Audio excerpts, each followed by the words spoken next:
hatte relativ schnell gemerkt, dass der Islam hat eine Antwort für jede dieser Probleme, für jede dieser Fragen. Nur das Problem ist, für einen eingefleischten Atheisten, der 20 Jahre lang auf die Religion geschimpft hat als Massenmanipulation für die Dummen, die zu faul sind, selber nachzudenken,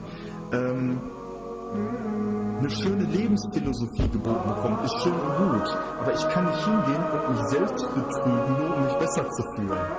Und gleichzeitig mir dessen bewusst zu sein, das funktioniert nicht. Also wenn mir jemand sagt, ich habe für alles eine Antwort, eine befriedigende Antwort, eine, die wirklich glücklich machen wird und die dir Frieden geben wird im Herzen, dann muss ich trotzdem die Frage stellen, kannst du das beweisen? Kannst du mir ganz klipp und klar beweisen, fernab jeden Zweifels, dass du mir nicht einfach nur eine schöne Geschichte erzählst, mit der ich mich wohlfühle, sondern dass das wirklich stabil ist, dass das wirklich Überprüfung standhält.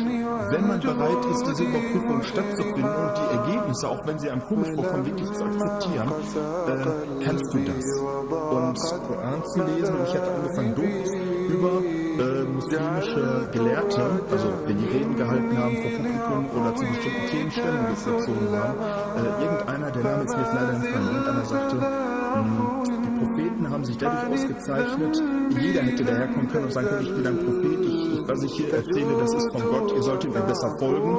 Die Frage ist, wo erkennt man die Ichen von denen, die es so behaupten? Sie können die Christen fragen, Sie können die Juden fragen, Sie können die Moslems fragen, die sagen, alle Propheten konnten Wunder wirken. Dadurch haben sie sich abgesetzt von den normalen, von den Betrügern. Und meine erste Frage war, was für ein Wunder soll Mohammed denn erbracht haben? Und wenn man Muslime fragt, werden alle sagen, das Größte, viele Wunder hat er gemacht, aber das Größte ist, wie bleibt der Koran? Dann habe ich mir gesagt, gut, das ist doch was. Damit kann man arbeiten. Ich habe mir den Koran geholt, habe angefangen zu lesen. Ich hatte mir folgenden Grundsatz hatte ich gefasst. Ich werde den Koran inhaltlich prüfen darüber, ob er von einem Menschen geschrieben worden sein kann. Und ich hatte mir gedacht, du zündest die Kerze an beiden Enden an. Nicht kann er von Mohammed geschrieben worden sein, sondern kann er von Mohammed mit Hilfe geschrieben worden sein, von Leuten, die wirklich Fachwissen besaßen. Und da habe ich mir gedacht, ach, weißt du was, kann der Koran von einem Menschen geschrieben worden sein, der das gesamte Wissen der Menschheit zu dem Zeitpunkt vor 1400 Jahren zur Verfügung hatte und unbegrenzt Zeit, es zu sortieren und zu ordnen. Kann der Voraussetzung von einem Menschen stammen. Egal von wem.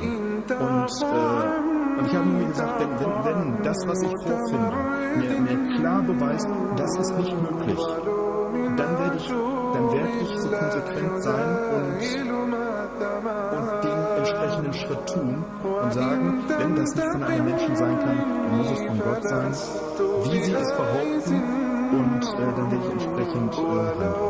Und dann habe ich angefangen zu lesen und dann habe ich mich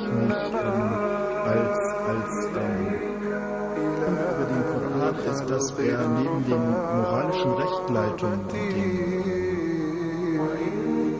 was man tun soll, was man lassen soll, was gut für einen ist, etc., auch immer wieder gefüllt ist mit Stellen, die haben mit moralischen Dingen oder ob man ein guter Mensch davon wird oder nicht, eigentlich überhaupt nichts zu tun. Ich rede von wissenschaftlichen Informationen. Erstens, die habe ich nicht in einem heiligen Buch erwartet. Und zweitens, was machen die da? Die erfüllen den Zweck, dass Leute, die verstehen, wovon geredet wird, die das Fachwissen besitzen, um wertschätzen zu können, was da für Informationen sind, dass die sagen können, also das kann keiner gewusst haben. Ich rede davon von den Stellen im Koran, wo gesagt wird, wie ein Embryo aussieht, wie er sich entwickelt, welche Stellen sich nach welchen entwickeln, was kommt zuerst, was entwickelt sich danach, welche Sinne treten zuerst in Existenz und in welcher Reihenfolge. Dann haben wir die entsprechenden Informationen, um überprüfen zu können, ob das schwul ist oder ob das wirklich sich mit moderner Wissenschaft deckt. Habe mir die Informationen dann geholt von moderner Wissenschaft und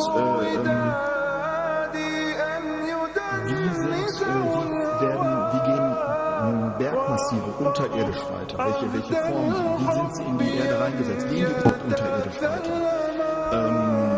Informationen über Wellengänge unter der Wasseroberfläche, über wissenschaftliche Erkenntnisse, die erst viele Jahrhunderte, teilweise erst vor wenigen Jahrzehnten überhaupt gemacht wurden. Und zu keinem Zeitpunkt habe ich irgendetwas gefunden, das sich mit einem wissenschaftlichen Beweis gebissen hat. Und ich rede nicht von Theorien, derzeitigen aktuellen Theorien, sondern ich rede wirklich von Dingen, die fernab jeglichen Zweifels wissenschaftlich bewiesen sind, wo nicht mehr daran rumdiskutiert werden kann. Ein plattes Beispiel, wissenschaftliche, klare Sache, die fernab jeglicher Diskussionswürdigkeit liegt, von der Machart. Und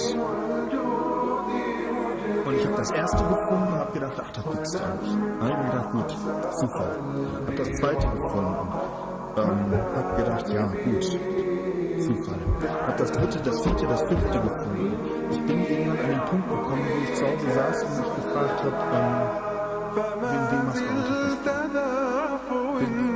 wen willst du hier gerade veräppeln? So, glaubst du immer noch, dass das Zufall ist?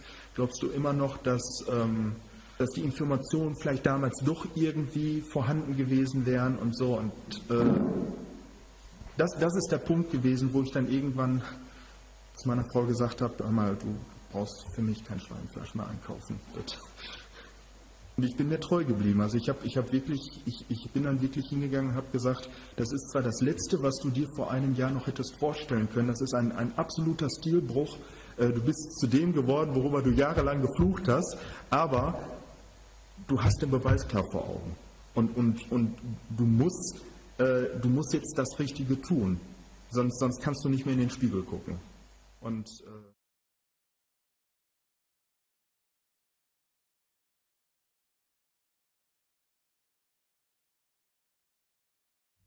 The statements we're about to show you are from the Holy Qur'an and is said to be the official, unchanged, pure word of God, revealed over 1400 years ago. Claiming to be the word of God is a heavy statement, and without proof, or if a single contradiction is found within the book, the apparent word of God will be proven false. So without further ado, let's put the book to the test. In the 23rd chapter, titled The Believers, from the 12th to the 14th verses, God is said to give a detailed description of how the human being is formed. It begins by saying, "We then placed him as a sperm drop in a place of settlement, firmly fixed. Then we made the drop into a alaqa." We will translate this word very soon. "And then we changed the alaqa into a lump. Then we made out of that lump into bones. And then we clothed the bones with flesh. Then we caused him to grow and come into being and attain the definitive human form." In the 21st century, we can now safely say that this verse is clearly describing the process of human development in correct chronological order. However, what we should be paying attention to in particular is the second stage, referring to the development of the embryo. The specific word used to describe the embryo in this verse is the word alaqa. The word alaqa, when translated into English, can mean three separate things. Firstly, a blood clot, or to be suspended, that is to be hanging or clinging to something, or thirdly and finally, a leech. Now, all three definitions don't come anywhere near what we perceive to be the human embryo. So, why are these words used, and what significance do they share with the human embryo? Can the embryo be described as a blood clot? Well, what do you think? In the third week of embryonic development, a tubular heart joins with the blood vessels to form a primordial cardiovascular system, and by the end of the third week, the blood is circulating and the heart begins to beat on day 21. The first thing that comes to mind in regards to being suspended or hanging is the umbilical cord. But we can't use that example because we are simply referring to step 2, before the baby has even formed. But we now know today that the umbilical cord is formed from the connecting stalk. And the connecting stalk is formed as soon as the embryo is formed. The embryo's connecting stalk has even been described by John Allen and Beverly Kramer as an object to suspend the developing embryo in the extra-embryonic column.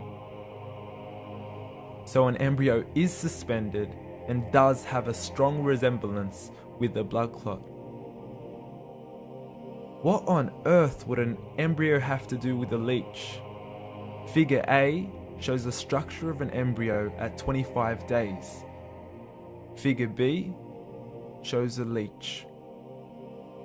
Now please note once again that the embryo in this stage is no greater than the size of a kernel of wheat. This is an X-ray of the embryo at 22 days. This is the internal structure of a leech. It's mind-blowing stuff, but you still haven't seen anything yet. This is the head of the embryo at 22 days. The detail you are seeing right now is absolutely impossible to be seen with the human eye and can only be seen with a microscope. This is the back end of a leech. There's no other words used to describe this other than mind-blowing. The pictures we have shown you are impossible to be seen with the human eye or even to be predicted by the human mind. Once again, the verses we have shown you were revealed over 1400 years ago to a man who couldn't read nor write. Are these the words of God? Descriptions of the human embryo in the Qur'an cannot be based on scientific knowledge in the 7th century. The only reasonable conclusion is that these descriptions were revealed to Muhammad from God, from God, from God, from God, from God, from God. أعوذ بالله من الشيطان الرجيم بسم الله الرحمن الرحيم ولقد خلقنا الإنسان من سلالة من طين ثم جعلناه نطفة في قرار مكين ثم خلقنا النطفة علقة فخلقنا العلقة مضغة فخلقنا المضغة عظاما فكسونا العظام لحما ثم أنشأناه خلقا آخر فتبارك الله أحسن الخالقين ثم إنكم بعد ذلك لميتون ثم إنكم يوم القيامة تبعثون